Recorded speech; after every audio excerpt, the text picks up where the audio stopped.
You're listening to She's the Business podcast. Did you know that if you often feel anxious, if you have lacking in energy, focus, and mood swings that you're not enjoying, then there could be an answer to all of this lying in your gut, as in the health of your gut. And we are diving into this topic today, really breaking it open.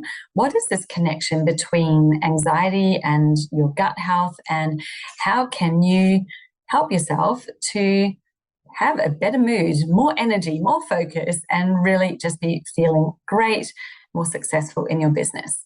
Stay tuned for this episode. It is for you, coming right up.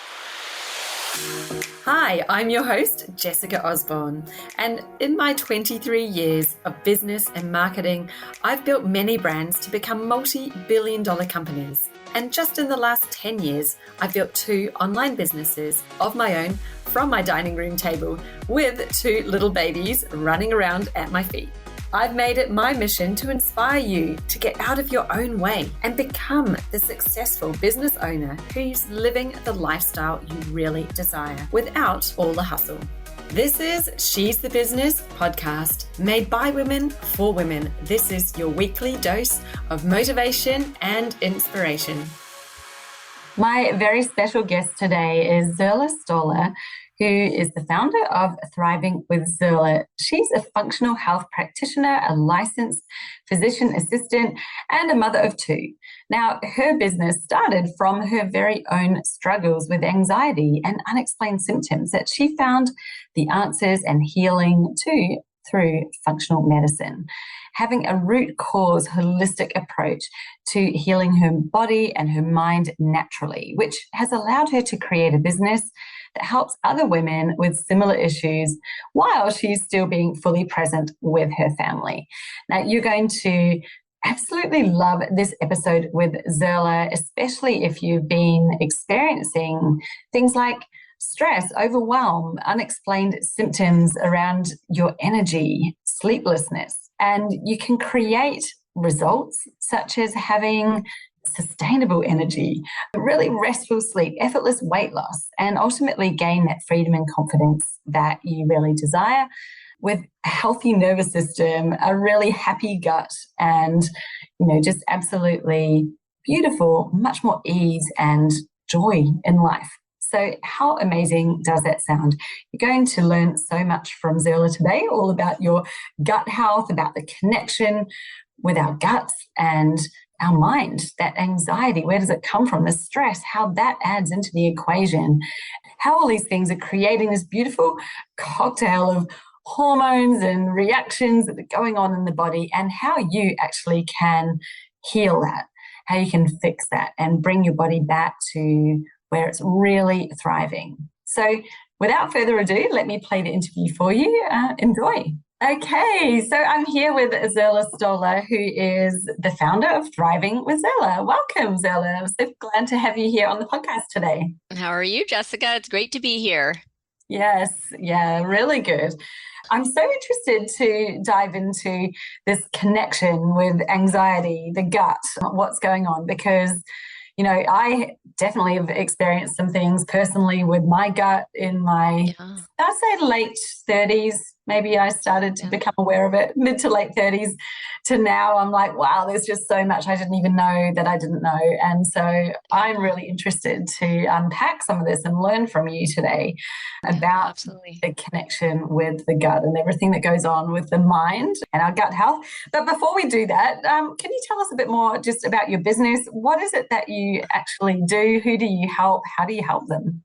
Yeah, so I'm a functional health practitioner. So my background is I work as a physician assistant. I've been a physician assistant for 18 years in the conventional space. And then I got into the functional health space after pretty much struggling with my own personal issues. So I've had anxiety for as long as I could remember. And it started off as a child and got worse as I got a little bit older.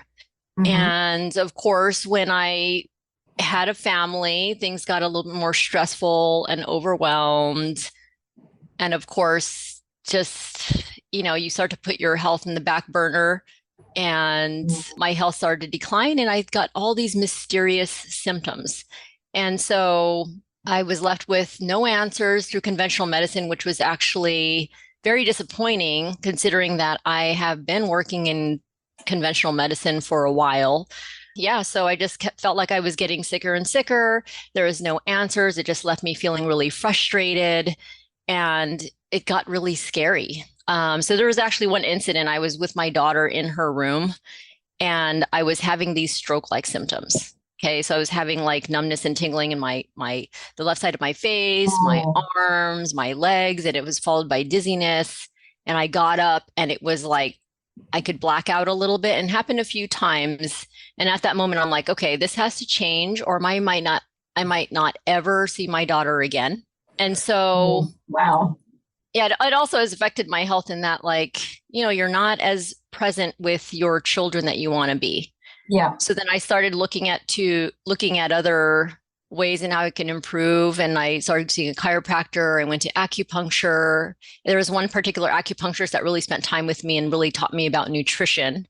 And then just simple things by changing my diet. And there was a few supplements I took. I noticed a drastic elevation in my mood.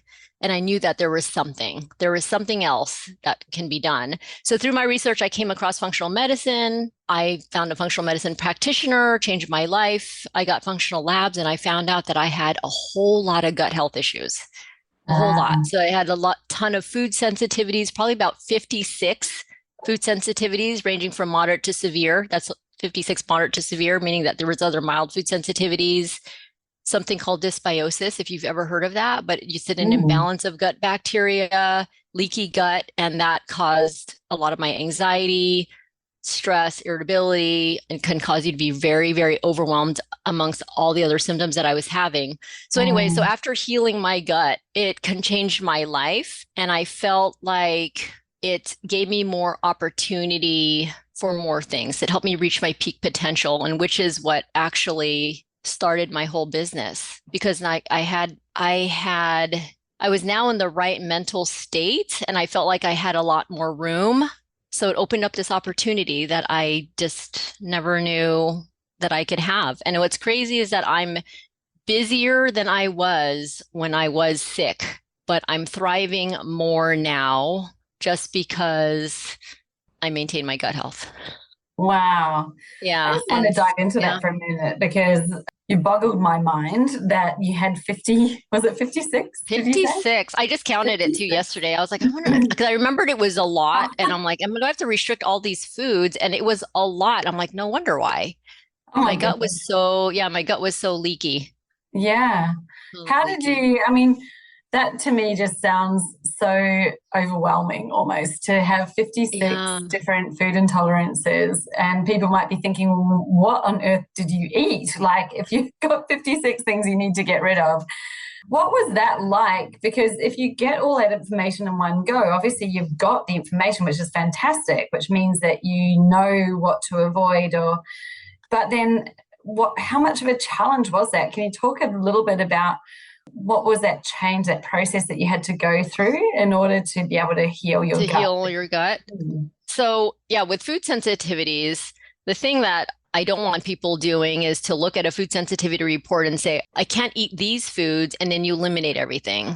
That's probably the worst thing that you can do for yourself, because now you're going to be lacking the nutrients that you actually need to heal your gut. Okay. So the best way to do it is I always recommend getting rid of the high sensitivity trigger foods, things like sugar and gluten and dairy. Those are the big ones.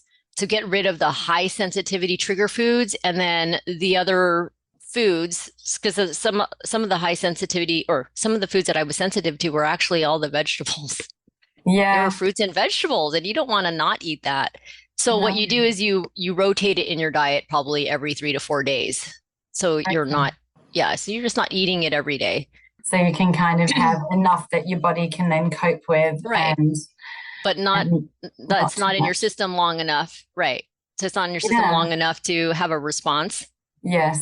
Right. Now, something that I'm interested in, because as I mentioned, I only really became aware that I had some sensitivities. I think it was after I had my first child.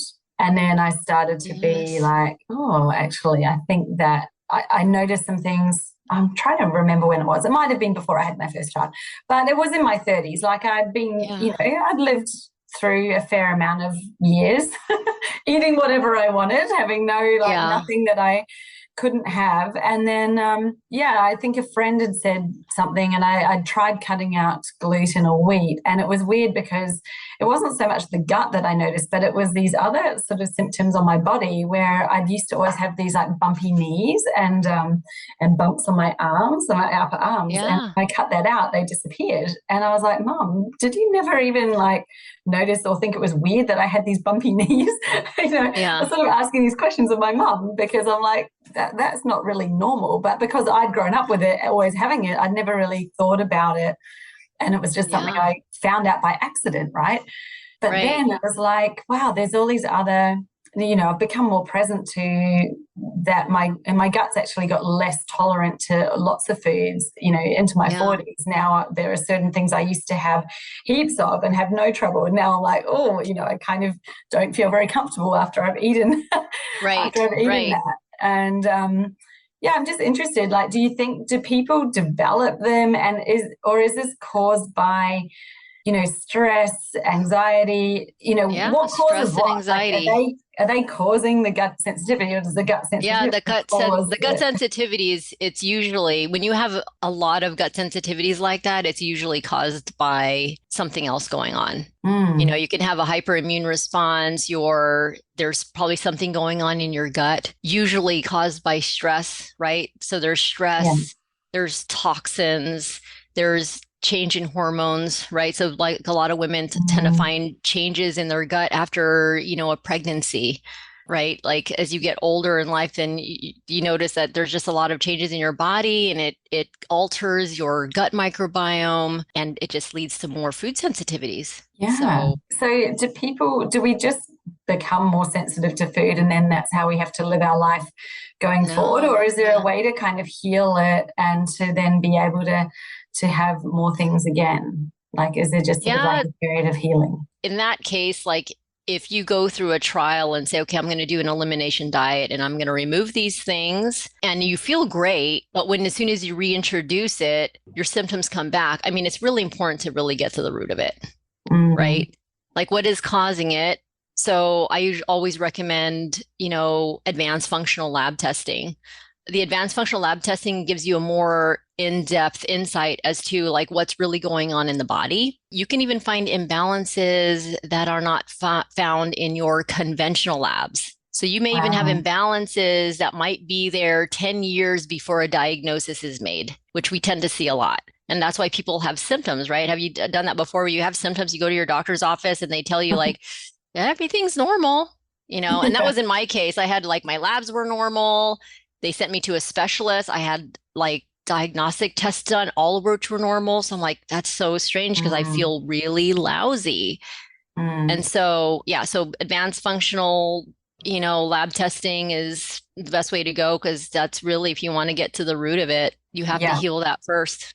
And then your Yeah. sensitivities improve. And so do you like, I know that things are obviously different in different, countries and things like that, but I feel like there is a similarity depending on what you go to your general GP for versus like, do you need to go and find somebody who does this in order to get these type of tests? Do you have to go to someone's? Just someone other than your GP, like, Oh you go to your yeah. I mean, GP, you normally those get. functional lab testing are usually not provided by your general practitioner. And most of the time they've never heard of functional medicine at all. Yeah. So I've spoken with some of the doctors and the other practitioners at my work and my conventional job, and some of them's never heard of functional medicine. If I show them a lab, they don't know how to interpret it. So you have to go to someone who's certified in functional medicine. You can also see a naturopathic doctor. Yeah, some of the chiropractors, acupuncturists, different practitioners, they do it. They just have to be certified in functional medicine. Yeah, I think this is such an important thing, because you can go and ask for answers, and sometimes you don't get the answer in the place that you've Right. gone to, right? And Right. I definitely experienced that, because my daughter, so my second child, my daughter had some severe issues with her gut. Like she had, well, it ended up being silent reflux. And they were like, oh, yeah, babies Um, get reflux. And I'm like, but that's not normal, as in there's something causing it that's causing her pain, like, because she would just, be curled up in pain, yeah. and I'd be like trying to help. Her gut would be swelling, so I went on this enormous mission to try to figure out what it is that, Yeah. she was breastfed. So I'm like, well, I've got to figure out what I'm eating that's then causing this for her. And we had quite a lot of tests done, but I think that there was like a level of test that we couldn't get to. And every test we had all the allergies. Yeah. Everything came back, no, fine, no allergies. And I was like, well, I pretty much know I don't have allergies, because I don't have a reaction when I eat the food to that Right. extent. But it's like, it's Right. more of a subtle reaction, right? It's like there might be the gut just may not be digesting food as well, or Right. whatever. But we probably haven't been in tune with to recognize that there might be something there. So you kind of just think you're normal. And Yeah. I interestingly had this Reiki done.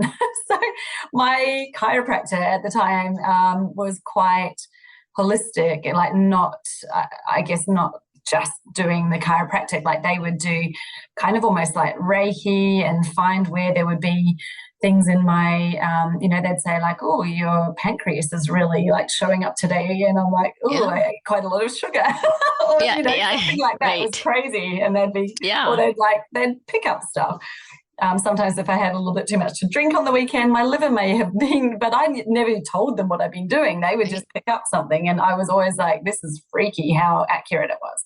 But they Right. did this Reiki kind of test, I guess it is, where they, I bought in a whole lot of foods, and they just tested whether there was an imbalance there, an intolerance there. Like, and if there was, I couldn't hold my arm up. They would push it, and Oh, there was a yes. resistance. I had that testing done too, and it was crazy, because I got weakness by something that I was supposedly sensitive to, that you have to hold in your hand, and then they push on that part and it's weak, and they're like, oh, you don't do it. It's just, isn't that crazy how that works? Yeah, Yeah. it really blew my mind.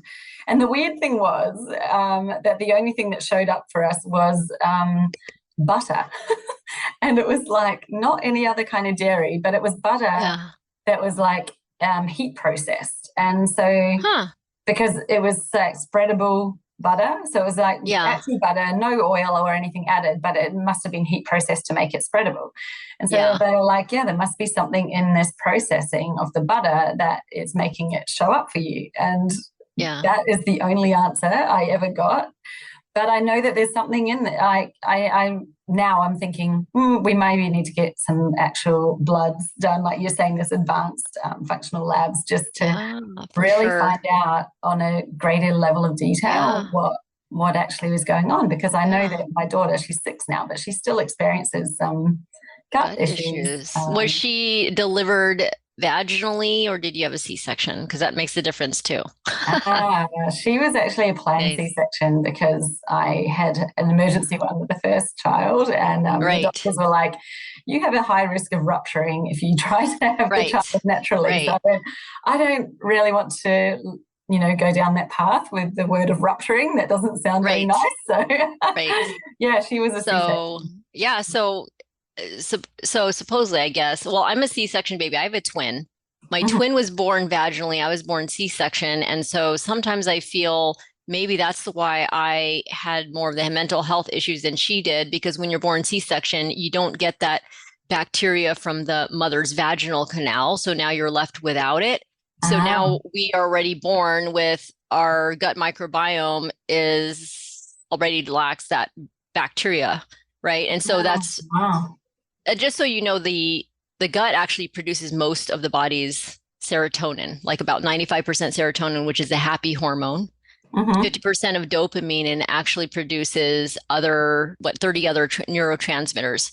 So if you have that imbalance in your gut, which has the good and the bad bacteria, that can actually lead to anxiety if you don't have enough of those neurotransmitters. So that's why that's important. So I was asking you, like, is she Yes. vaginal? Because that can contribute to it as well. That is Yeah. fascinating.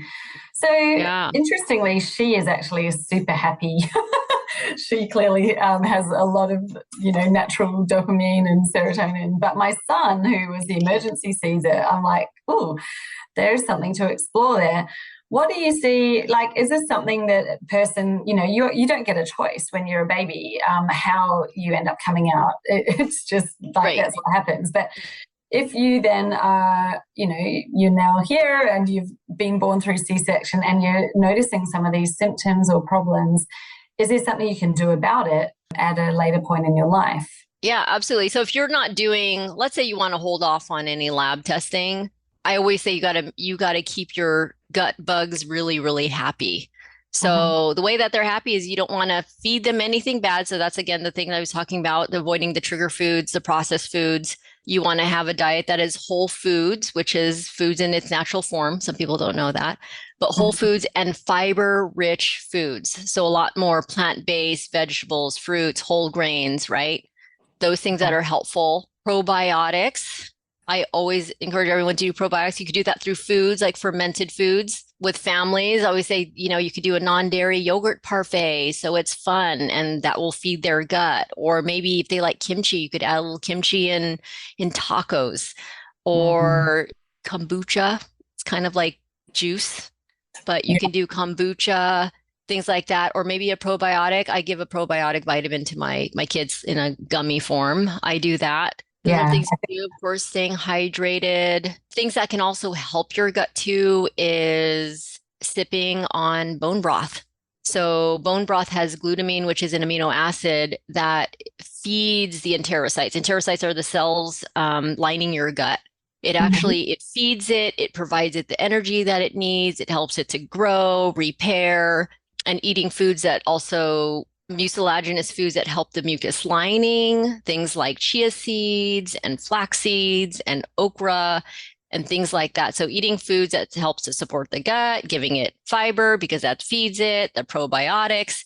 And of course, the biggest thing that I always tell people to do, because no matter how good you eat, how clean you eat, how much you exercise, you need to know how to reduce stress, right? Find ways to bring the stress level down because again, no matter what you do, if your stress is not controlled, your stress puts you in a state of what we call fight or flight. And when you're in a fight or flight, it means that you're not resting and digesting, which is your parasympathetic system. And when you're not resting and digesting, you're not digesting properly. You don't get good circulation to your gut. You don't get the digestive juices or even the stomach acids that are needed to properly digest your food. So you're more susceptible now to infections, which, right? So, yeah, so finding ways to resolve stress, like connecting with nature or spending time with your family, the people that you love, things like that, meditation, things that make you happy, yoga, right? So when you say rest and digest, are you meaning literally like after you've eaten, or don't be eating up on the run and like on the go? Definitely. Like Don't eat on down, the go. Exactly. And Mindful eating. Mm-hmm. Yeah. No, all the rest and digest I was talking to is because in our body, we have the autonomic nervous system, right? So we have the sympathetic, which is the fight or flight, and the parasympathetic, which is the rest and digest. So if you're eating on the go and you're stressed out, what happens is your fight or flight response is activated, meaning that if this is activated, then your parasympathetic is not. So you're not resting, you're not actually digesting properly.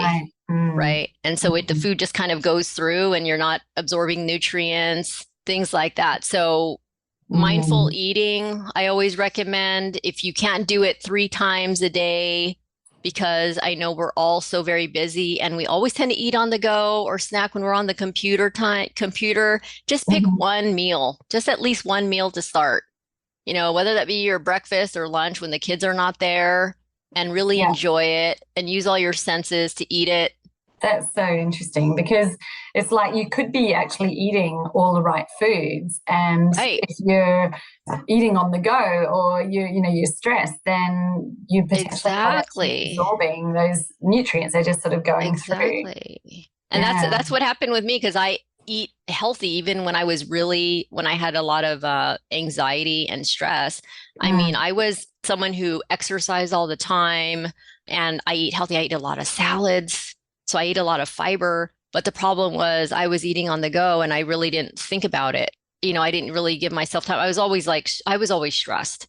And Yeah. so everything I ate, it didn't even matter. It just went probably right through me and I still had nutrient deficiencies. So that's the most important thing. It's really stress and mindful eating and eating whole foods. I think we develop these habits and we probably don't even realize we're doing it. Like, how often do you sit Yeah, down to eat and you might have your phone next to you and you might be scrolling? all Like, the you're time. probably all the time, because how often are All the we ever without the time. phone? So it's like, maybe we should leave the phone in the kitchen and Yeah, sit down and just actually exactly. sit with the food and eat it without needing some sort of stimulation. Exactly. Yeah, that would be such a simple one as well. Like, even if just Right. removing the phone, just remove Yeah. that to eat. I love that. Now, we were talking, I mean, you mentioned at the beginning, for you, it was anxiety that was like the real thing that had got you into this. What is going on? And it sent you off on the Hmm. path of discovery. What is the real connection between anxiety and the gut? Does the anxiety come first or does the gut come first? Which causes what? I know. There's always that big confusion, which is first, the chicken or the egg? So Mm, either one, I'd have to say. So because the brain and the gut, they're connected. I mean, they're connected physically, right? You have the vagus nerve, which is one of the longest nerve in the body that physically connects the from the brainstem down to the gut. So mhm, it communicates kind of like a two-lane highway. It's mhm, bidirectional. So you could have anxiety and stress, which can influence what goes on in your gut and vice versa. You can have gut issues. So kind of becomes like this vicious cycle, right? So it's really hard to say. Yeah, there's always that question as to what happened because, I always tell people, well, these things happen. It starts when you're born. So sometimes I always say like maybe it's your gut that starts first because you were born with that and you were given your gut microbiome, which already influences your behaviors. And then mm. but then other people have life experiences like trauma. And so if you're already not in the best health, then it's easier. Anyways, it could go either way. Yeah, yeah. That's still a And I question can for see me. how then they can kind of Right, keep on influencing each other. right, right. So would you say, like, are they that connected that if you have anxiety or experience anxiety, then there will be something that's going on in the gut, or can you have For them sure. independent of each other? There will usually be something going on in the gut, I'd have to say. I mean, because you could have the other things that causes anxiety, right? You could have metabolic issues, right? If your blood Mhm, sugar is not well controlled, that can cause anxiety. You could have mhm. hormonal issues. If there's hormonal imbalance, that can cause anxiety. But then those hormonal issues are also caused by the gut, Yeah. right? So if there's something going on in the gut that causes hormonal issues, which then cause anxiety. Socrates, or someone who said all disease starts in the gut. It was one of their, I may be Was misquoting it. it? In my head, it was Socrates, but Yeah. it was definitely an ancient Greek Yeah. philosopher who I don't even know how they knew that back then, but that's the Yeah. quote. All disease begins in the gut, and I'm like, wow. When I kind of Yeah. heard that, I thought it's really interesting. And when is that not true? I haven't yet found any real evidence for anything Yeah. being true to that. So I'm Yeah. interested if someone has an experience of it not being connected to the gut. But it's amazing how everything in our bodies Right. is so connected, right? It's so connected. But yeah, I mean the gut, if you really address the gut, I mean it will almost heal everything else. Mhm. Whatever other issues you have, whether it's skin problems, hormonal issues, Yeah. if you have any mental health issues, brain disorders, anything, if you really focus on the gut first, that will get rid a lot of the symptoms. And that's usually what my focus is when I work with clients. It's more of the gut. And when I say gut, it's like not just like your intestine, but it's also your liver. And Mhm. then you can fine tune everything else Yeah, around it. yeah, I love that. So Which is good because in a way it means even though, as you've already kind of indicated, it can be multifaceted when we're looking at the gut and Yeah. different things you can do and what you're eating, but it's also one thing to Yeah. focus on. Like, is this helping my gut or is it not helping my gut? So I think it can also feel like it's a lot more simplified. Now we don't need to go off and find solutions for all these different things. You can actually just focus in on the gut and that will heal whatever else is going on. So I love that because now we know what to do. Focus on the gut. So where do you start? Like, what are the steps to support gut health? There's like the 5 R's. Mm-hmm. But anyways, the first thing that I always like to do is, of course, remove any triggers, right? Mm-hmm. And those are the things that I talked about, which is like the food sensitivities. So, high sensitivity foods that I always recommend, there's like 7 of them. And you guys can all try this in an elimination diet for at least 10 days. And that would be sugar, gluten, dairy, corn, eggs, peanuts. So you just remove those common triggers, right, for about 10 days and see how your body feels. And you'll probably notice a huge difference because there's a lot of people that are not aware that they have a gluten sensitivity. Like you don't have to have a celiac disease to not eat gluten. Like some people just have, and I had that sensitivity. Actually, gluten was one of my biggest triggers that I found out. And as soon as I removed it, I'm like, oh my gosh, big difference, right? Yeah, definitely. So the gut, like after you eat it, and you kind of have the belly there, that's an instant one. But I noticed as well, my ankles, I might have been holding water in my ankles. And when I stopped eating gluten, my ankles became slimmer. Yes. I was swollen before the gluten. I had a lot of water like swelling. And so as soon as I switched to an anti-inflammatory diet and like completely eliminated gluten, I noticed that change where I didn't have swelling and bloating. I didn't have any of those issues. So that's like the very first step is you want to remove anything that will irritate the gut lining. Other things too is some people like, I don't know, they just love popping pills for pain, like anti-inflammatories, right? That's a common one. Or people like my husband, he loves taking antibiotics. Like he thinks it's the cure-all, which I tell him it's not good, but he does it and that kills your gut microbiome. It's like a bomb that explodes in there. You get rid of everything and you kind of need some of that bacteria, right? It helps to protect you. So just eliminating those things like unnecessary medications, those trigger foods that might have chemicals. So I always recommend going organic if you can, just because the foods that have pesticides, right, those glyphosates, it can disrupt your gut microbiome, those things. So that's the first thing is remove all of that. And then, of course, then replace is like bring back all the good stuff. So that's when you want to add in the probiotics, whether it's through food or supplementation. For women as we get older, right, we also start to have less digestive enzymes. Our stomach acids decrease, which is needed for proper digestion. And our stomach acids are like our first line of defense. It sits in our stomach. So everything that goes in your mouth, you already know that there's going to be some bacteria and things that go in your mouth. It goes into your stomach so that those stomach acids help to kill off some of those pathogens. So when you don't have enough of it, your food's not broken down. And then now you're introducing all these bad bugs in your body and you get an overgrowth.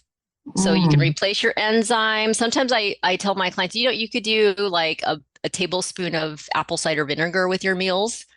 You could do that, or you can take a supplement, betaine hydrochloric acid. They even have that along with digestive enzymes. I recommend that to anyone as we get older. That's like one of I have to have it in my purse at all times. Digestive enzymes?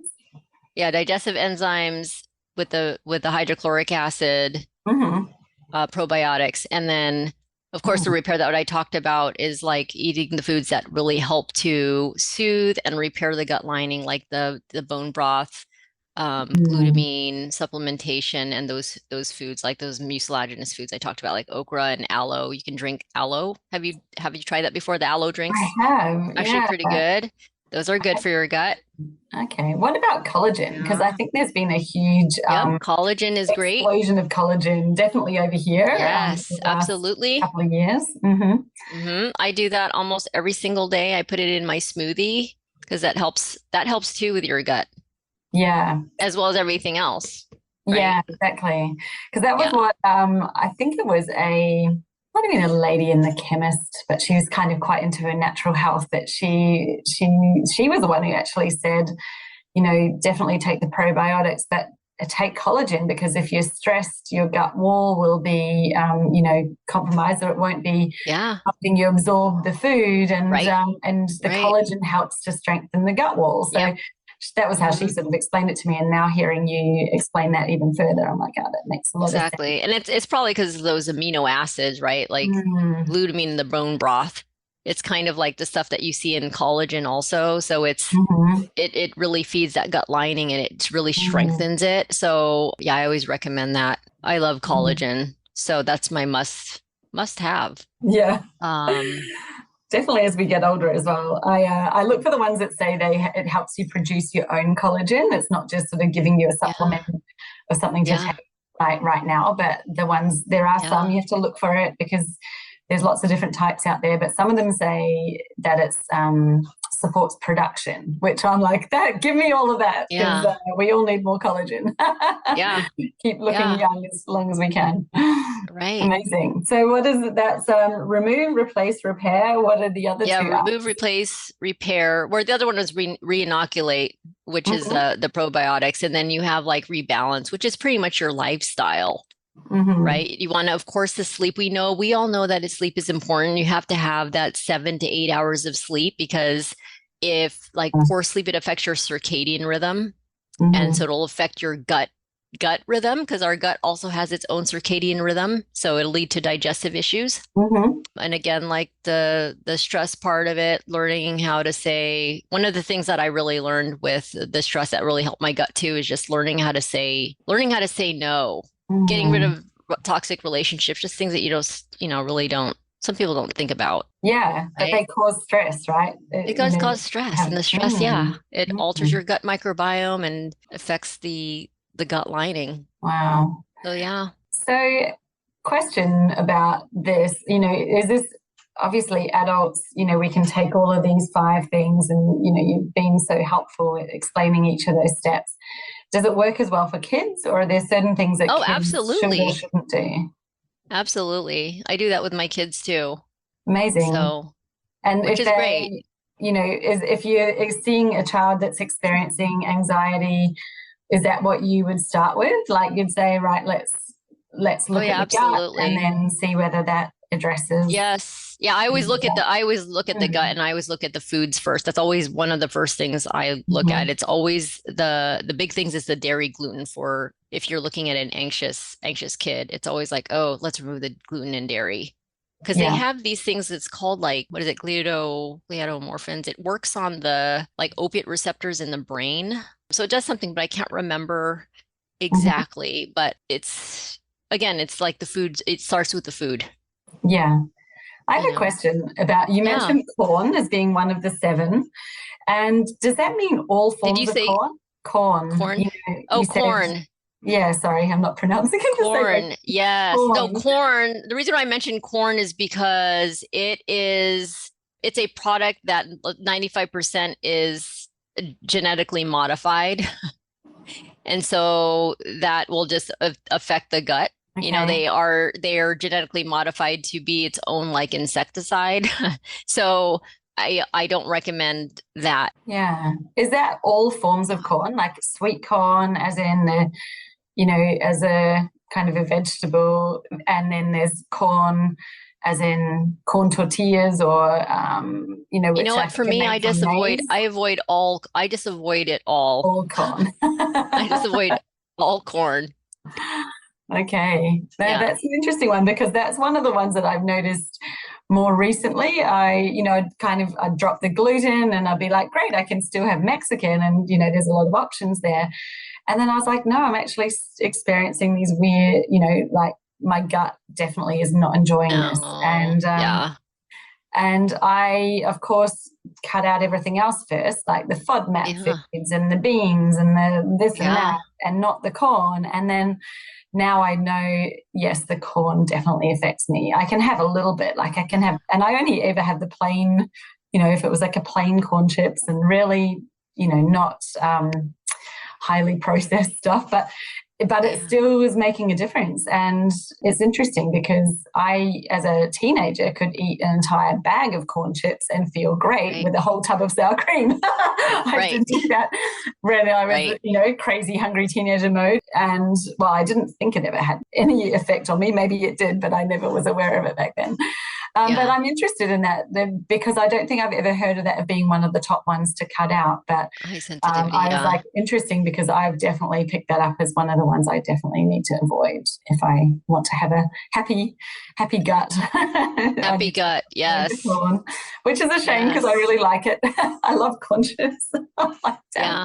It's never like forever. So let's say like you do heal your gut, right? You give it some time, you eliminate those foods. Some people have to eliminate the foods a little bit longer than others just to really allow it to heal. And then, but once it heals, you go through the reintroduction phase and you just try it out. You just reintroduce it. I always say at least reintroduce it for like a couple of days, wait about 4 days total, reintroducing one food at a time and see if your body responds to it, see if you develop anything. Sometimes there could be a delayed reaction. It's not always immediate. There's usually 2 to 3 days with food sensitivities. And see what happens. And then if it comes back, then wait it out another 3 months, but eventually you'll be able to eat those foods. Because that happened with me. I didn't reintroduce it actually for me until like I would reintroduce it after a year and then have symptoms, and then I'd wait a little bit longer and then reintroduce it. And now I haven't had any issues with some of those foods that I eliminated before because I'm always constantly healing my gut. Yeah, that's awesome. It's very interesting. I've been very fascinated in this. And I'm thinking like, wow, it was really easy for me when the kids were babies to really be able to give them, the right food and to eliminate whatever I needed to. So cutting out gluten, dairy when they were babies is easy. And then I don't know, just like it gets to this point now where I think, wow, if I tried to get my son to cut out gluten and dairy, I mean, I guess I could buy gluten-free bread, but then sometimes I'm always worried the gluten-free options are potentially full of all sorts of random things that aren't necessarily that great for you either. Are you just replacing one thing with something that's, again, highly processed? Right. And I don't know what I'd replace it with because, he's like, he doesn't eat potato. So there's like, it's gone. What if I cut bread out, obviously pasta, there's a huge chunk of just like staples, I guess, for a kid who's turning 10. That would be like sandwiches that go to school, toast in the morning, sometimes it's pasta. And I've always been conscious of it, but that would just be a massive upheaval of his entire diet. Do you have any tips if you were someone, that... For children? Yeah, or I mean, children. I guess even an adult who eats a similar diet, like maybe you have toast in the morning, a sandwich at lunch. Oh, sometimes there's that way, pizza or pasta for dinner. There's a lot of wheat going on there, and I'm okay because I've had myself out of that for so long. But I don't know what I would even feed him if I was going to cut it out. Yeah, well, for me, I found a lot of replacements for gluten stuff. So, for example, I mean, I love bread. But when I had to stop eating gluten, at first I tried to do the gluten-free bread, but I'm like, this is not helping because it doesn't, first of all, it doesn't really taste that great. And it's still, and then I wanted just to avoid grains altogether. But anyways, so I started just finding other options. So if you're doing a toast in the morning, I would make a sweet potato toast, which for kids probably would be like, eh. That's right, he doesn't eat potato. Yeah, it's so tricky. What child does not eat potato? Or you could just reduce it. So if he eats it daily, then maybe every third day or fourth day. So it's not the same thing. Just kind of rotate his diet as much as you can. But yeah, for kids with gluten, that's kind of tricky. For pastas, I give my kids they have the gluten-free pastas, and I know it's not like 100% the best, but it's at least they still can have their pasta. They have chickpea. They have pastas made out of chickpea or cauliflower or things like that. So you could do those that are a little bit better options. Like the pastas are a little bit easier because they have those options. Yeah. Gluten breads, and things like that, that's a little bit harder. Yeah. But as soon as they eliminate it, right, and they're like, oh, you don't eat bread, you get used to it. You don't miss it anymore after a while, you Yes, know? definitely. Yeah. No, I know. I mean, it's easy for me. I think it's easy for Yeah, yourself because right. as an adult, you can make other choices, and kids. Different children are different. I think my daughter would be easier because she's so much more into variety. So I Yeah. could easily be like, oh, let's have this instead. Whereas my son has Right. the exact same thing with the exact same spread on it every single day. Like he doesn't. Oh, He yeah. doesn't even deviate what he spreads on his toast. It is the same. Right. So when you have a kid who's so like, that is just what it is, we can get him to change sometimes, but then it's whatever that new thing is, then it's the same thing every day. Like Yeah. he doesn't like to have all of that variety. My daughter loves variety. She would go insane if Yeah. I tried to give her the same thing every day. But it's so interesting, isn't it? Because like, Yeah. yeah, just finding that approach. But yes, I'm sure that there are options. It's just about being a bit more creative and finding something that, is Yeah. kid friendly as well. I heard, and this is just a throwaway question for you as well, because one of the go-tos that I kind of went to, oats. And oats, I know some oats have gluten and some don't. And Hmm. these days they tend to just say, like, just avoid oats just because it's too hard to figure out which ones do or don't. Yeah. But I heard that oats have some compound in them that actually irritates the gut. It's almost like the molecules or whatever is in the oat. I'm probably going to call all the things the wrong name, but I'm not sure where I saw it. It was very recent. And they said there's basically like these almost Really? like little barbs that are sticking out of it. So Huh. even though oats are supposedly a health food and they're always, a I lot know of they say whole grains, like, if you trainers ask, and people, yeah, yeah, it's supposed to be like it good because fiber and all that yeah. stuff. I haven't even seen that. Ah, okay. Well, Yeah. I mean, this is the thing. You don't just see something the first time on the internet and then take Hmm. that as true. Probably needs some investigating. I think it was something like lectins, or there was a word. Are you thinking about lectins? I don't know, because again, I only just heard this once, and what I took away from it There's was lectins that affect your gut. It lectins actually are in oats. affects the junctions, those tight junction in your gut, but they're called lectins that I know that they have Ah, in apples. Am I getting mixed up with something? But anyways, it's called lectins. That's not good, but yeah, I it wasn't could be sure if that. it's It definitely was started with L, so it might be lectins and not leptins. Anyway, there we go. There's something I probably should look into a little bit more, but that was a bit of an eye opener for me because I'd always sort of thought yeah, oats, this is great. You can, have a variation from the wheat and the bread and have something else, and oats are always yeah, so, in all of the my husband yeah, likes reading all the bodybuilding stuff, and he's like, we should have oats, and he just doesn't like porridge, so he's like, well, he'll have it as cereal instead. But I thought, well, if you're trying to cure your gut, that's why I brought it up. I'm like, oats one of the kind of hidden things that we think are a healthy thing that actually can right. be an irritant, maybe not healthy for your gut. It's one of those foods I definitely don't like to eat all the time, not because I don't like it, but because I try to avoid grains Yeah, as much as possible. Yeah. yeah, that's what I am trying to do as well at the moment. So I think, eggs and, oh no, eggs are one of the things to avoid. I'm like, oh my goodness, what am I going to feed my son for breakfast if he can't have all of these things? It'll just be Well, just finding, I mean, if you're gonna do egg, just make sure, because it's not the egg itself, but it's what the chicken eats. So whatever the chicken okay, eats, you could be having a reaction to whatever the chicken's eating that's going into the egg. So if, get pasture raised, I always get organic pasture raised eggs instead of just getting anything. But other than that, that's interesting. I wouldn't eliminate it for like a long term. It's just one of those things that you can eliminate to see if it reduces any reaction, but otherwise has a lot of nutrients in it. Certainly a staple when you're trying to reduce Yeah, grains. yeah, It's for like sure. eggs are such an easy one because they're protein and easy to make as well. So that's really Hmm. great. Thank you. It's Yeah, of this has been course. a very informative chat. Definitely have learned some Yeah, things, and I appreciate you sharing so much with us. It's very, yeah. very generous of you. You're welcome.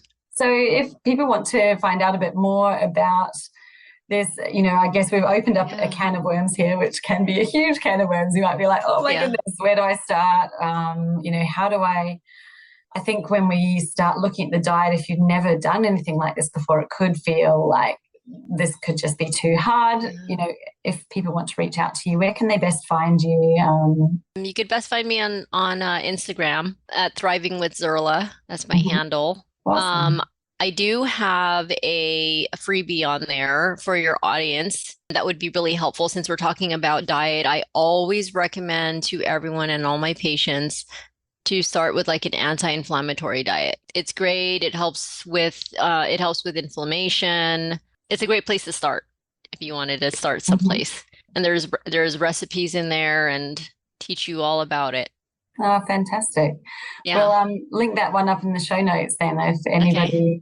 So it's for similar to what you're talking about with the restriction, just taking out the top inflammatory things and how to do it, and then giving you ideas of what you actually can eat. Yay. Yes. Solve that problem. I'll have some recipes on there for you, too. And it removes all those high sensitive trigger foods. Fantastic. Yeah, I think that's the main thing, isn't it? Sometimes you're like, I want to do this, but then the thinking and figuring it out just can be such a barrier because it can just make life hard. So if you've done all that hard work for us and put it in there, then that sounds amazing. So I'll definitely make sure we've got that linked, an anti-inflammatory guide for your diet. Is that correct? Yeah, there you brilliant. go. And you're on Instagram. Fantastic. We will make sure that is in the show notes as well. So drop down there and follow Zerla.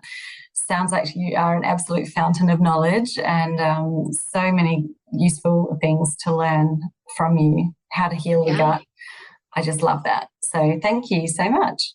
You're welcome. Do you have anything that you wanted to leave people with today, like any final piece of advice or, I don't know, a tip?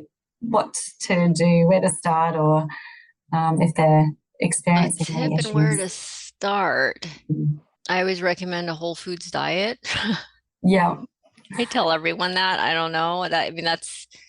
It always starts with your nutrition.